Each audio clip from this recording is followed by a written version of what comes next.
Okay, so where are you originally from? I'm from North Georgia. North Georgia. North Georgia, Cleveland, Georgia. Cleveland, Georgia. So to give you a little bit of reference point to Cleveland, above Gainesville, Okay. Georgia, go up 129, which runs the whole state, by the way. Okay. But 129 runs right through Cleveland. An interesting story, my first cousin, you're familiar with the Cabbage Patch doll when we were growing up. Yeah. Well, the Cabbage Patch doll is founded and originated in Cleveland, Georgia by a guy named Xavier McDaniel.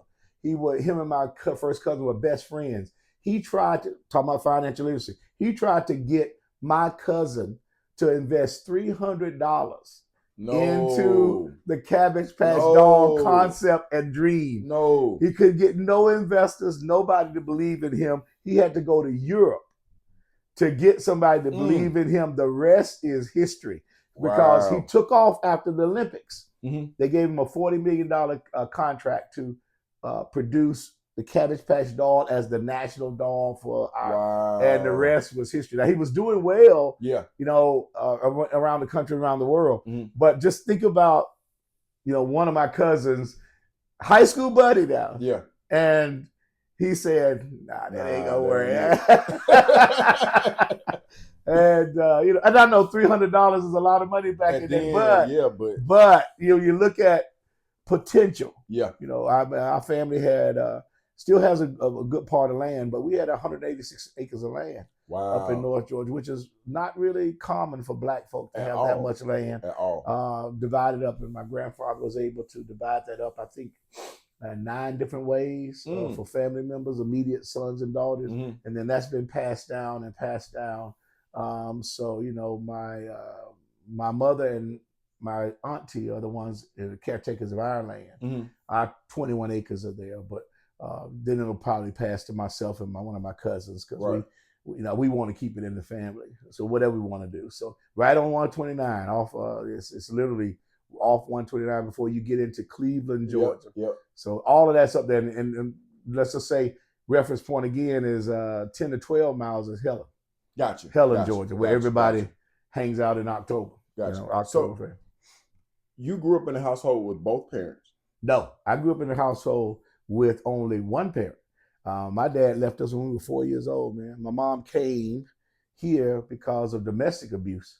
Came from North Georgia to Atlanta. Gotcha. I lived in Fairburn for a little bit, and then we actually lived in West End. We were in Cascade at one point, but then my mom got married, and in, I don't know what, forgot, early 70s, my stepfather was working for the expansion of the airport. He fell off one of the roofs and broke his neck. No. He still lived, but he was quadriplegic for many, many years before he eventually passed. Yeah. So the income died away. So we ended up going and living in Harris Homes, the projects of Harris Homes in the West End. Mr. Lockwood. I'm a West End. I was Harris Home boy from 5th to 9th grade, man. Brown High School, John H. Harlan Boys Club, man. So that was my world, man. And probably I tell people anytime, if you want to know how my growth spurt happened, it was during that time, from 5th to 9th grade. And it's funny how God used 5th through 9th grade to sort of help shape my career professionally. Because I look at life like, for young people especially, the 5th grade to me is first quarter, like a football or basketball game. Okay. 9th grade is the 4th quarter. 8th grade is the 4th quarter. If you can't get their attention, doesn't mean they have to always know what they want to do. But if you can't get their attention and get the ships turned in the right direction, then 9th grade, it's hard going against the stream. When they've set their mind that I'm going to do this, I'm just going to get out here and deal, I'm going to get out here and drink, I'm going to get out here and drop out. It's hard to change that. Life has to go, if you will grab them then, and then you turn yourself around, hopefully, preferably by the grace of God. But if you can grab a young person by the 5th grade and show them, you might want to think about law. You might want to think about being a doctor. You might want to improve your reading. You might want to do some things to be a servant to others and not just to yourself. And then develop that. And by the time they hit 8th grade and graduated in 8th grade, I've seen kids who have probably no idea what they're going to do, but they want to do something.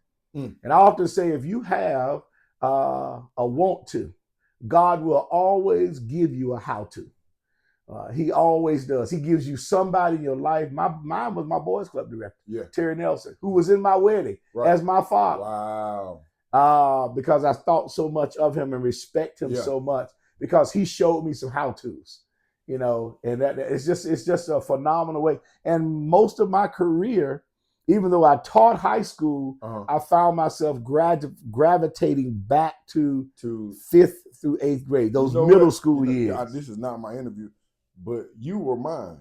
And I didn't. The weird part is I didn't realize it till years later. And we talked about this on the radio interview. But I always heard that voice of reason. And then I was like, as I got older and I started putting down some of the nonsense, that voice got loud. I was like, oh man, to the point where it was Mr. Lee from Corn Middle School. I'll never forget. It was Mr. Lockwood. It was Coach Nord. Yeah. Coach Nord, rest in peace. Yes, sir. But I heard those voices, and I remember the first time I told a young man to pull his pants up. Thought you had an echo. Mr. Lockwood here. But it was that my dress code wasn't the best, but I was doing my homework. I did my homework, and then that's when I started getting that confidence that, you know what, you smart. You smart. Right. You smart. And you called them. I had a crush on about 2 of the young ladies in school.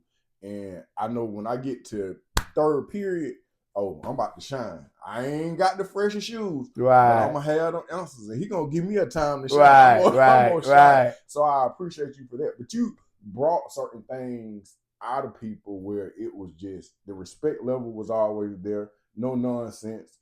Never physical. It wasn't physical. Nobody, I had Coach Nord. My mama gave him permission to jack you up. Yeah. He did. But when you talk, there was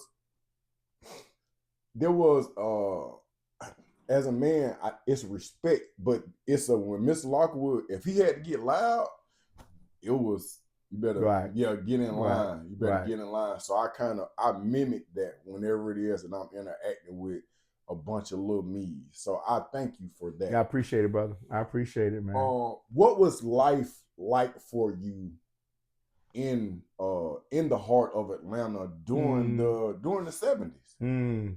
Great question. Now, when I look back, man, I had my boys, I think the life-saving thing for me was I had a boys club that invested in us to the point that, well, you may not even know this. I don't think you know this one. I was mayor of the boys club for 3 solid years. What?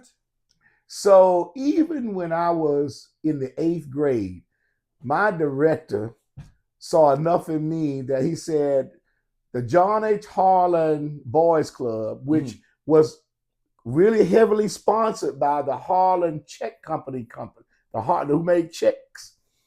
So I got to speak and be with people who were way up here when I was kind of sort of here, but I could look at both black and white to say, hey, I want to go there one day. Or I was in the room with people soaking up lunches and dinners and having an opportunity to represent the boys club. So it wasn't about me so much. It was about what I was representing. Right. I remember one of my early responsibilities, I'll never forget this, man, was I was either 8th grade or 9th grade. I wasn't that old, probably 14 years old, I think. And my boys club director worked it out where I was the director of our summer food program at 14 years old. And I had 8 employees under me. He made it very clear that you were in charge. Even though I had teenagers, the summer work programs, the food programs, you were in charge of these 8 people. And they have to do what you tell them to do, but more importantly, you're responsible for making sure food get out on breakfast, food get out on lunch. Now I'm 14 years old. So, there ain't no time to be fooling around and with that responsibility. I remember my first check out of that summer folk program was like $214. I thought I was on the world, man. 14 years old, I got $214. First of all, my mom made sure I was on time. And you ain't getting all this money, put it up somewhere, whatever. I didn't even have a checking account. But she took me to CNS Bank to start me with a checking account. So at least I understood a little bit about banking. Yeah. You know, not all. You know, you can't spend what you don't have in the bank. Right. But I think about those kind of things. So what it was like for me was having my boys, closing down the boys club at 9 p.m. Because she didn't have to come looking for me. She knew where I was. Yeah. Right up the street, you know, less than 2 blocks away. I was right there at the boys club, hanging out, doing whatever we were doing. Because the boys club was where? It was in the West End, in the Harris home on People Street, across from Dean Rusk Elementary, which is now like a teaching center now. But what was unique was we had not only basketball, we had a swimming pool, which was unheard of back in that day, because most black folk didn't grow up knowing how to swim. It's true. We had all kind of little activities and things like that. We were connected to the HBCUs because it was really that close. So we got to do Upward Bound. We got to do other programs. We got the college students coming in from Morehouse and Morris Brown and Clark.